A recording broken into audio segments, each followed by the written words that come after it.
क्या बात है भैया। जय हो शंकर म्यूजिक भोजपुरी बसही आजमगढ़। बहुत खूब।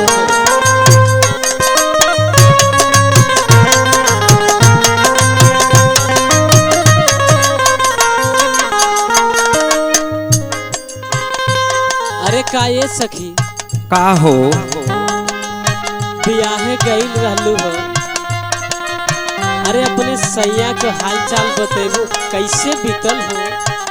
ये दादा का तुमसे बताई हम। काहे हो हमारे साथे जौन भयल न पहले पहले हम जौन चीज देखनी बतावा लायक ना ये सखी। अरे बतावा न। अच्छा जब तना पूछत हो तो सुना। सुनावा। अरे पहले पहिल सखिया देखनी भूकंप पहले दिना वहाँ सखिया आयल भूकंप पहिला दिनवा सखिया आयल भूकंप पहिला दिनवा सखिया आयल भूकंप हे आयल भूकंप हो आयल भूकंप पहिला दिना वहाँ सखिया आयल भूकंप पहिला दिनवा सखिया आयल भूकंप पहिला दिनवा सखिया आयल भूकंप। जानत हो। हाँ सखी ऐसन बात हो। अरे जब आयल तो जान तू का भयल। का भइल? सुना। थर थर कांपे हो मोरा बदनिया मोरा बदनिया हो मोरा बदनिया मोरा बदनिया हो मोरा बदनिया कंगना मोर टूटल टूटल झूलनिया झूलनिया हो टूटल झूलनिया टूटल झूलनिया हो टूटल झूलनिया। अरे दहिया में हमरे मचाव हर कंप पहिला दिना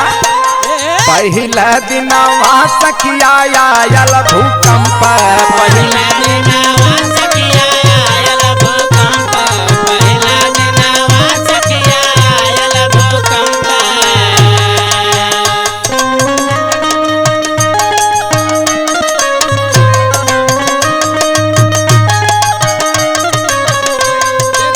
हमारा कमाल मिटावा देखो देखो रे हमारा कमाल मिटावा देखो देखो रे हमारा कमाल मिटावा पहिला दिनवा सखिया आयल भूकंप पहिला दिनवा सखिया आयल भूकंप। जानत हो। हो सखी ऐसन बात भइल। अरे जब आयल तो जानत तू का भयल। का भइल हो। सिहुरी के बीताई रात सगरी रात सगरे बेताए रात सगरे बुआए रात सगरे बेताए रात सगरे सगरो अन्हार भयल बाहर या भीतरी बाहर या भीतरे हाँ बाहर भीतरे हाँ बाहर या भीतरे। अरे मारे झकोरा ता बूझे ललैम्प पहिला दिना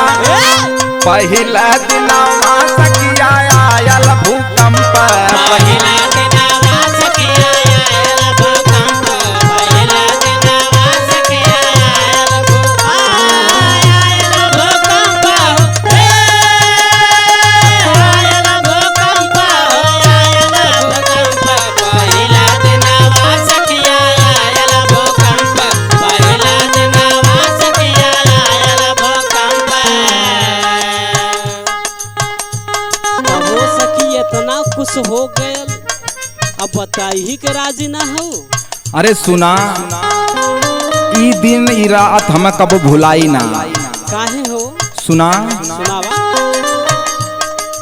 ऐसन भूकंप देखी हालत मोर बिगड़ी हालत मर बिगड़े हो हालत मर बिगड़े हालत मर बिगड़े हो हालत मर बिगड़े।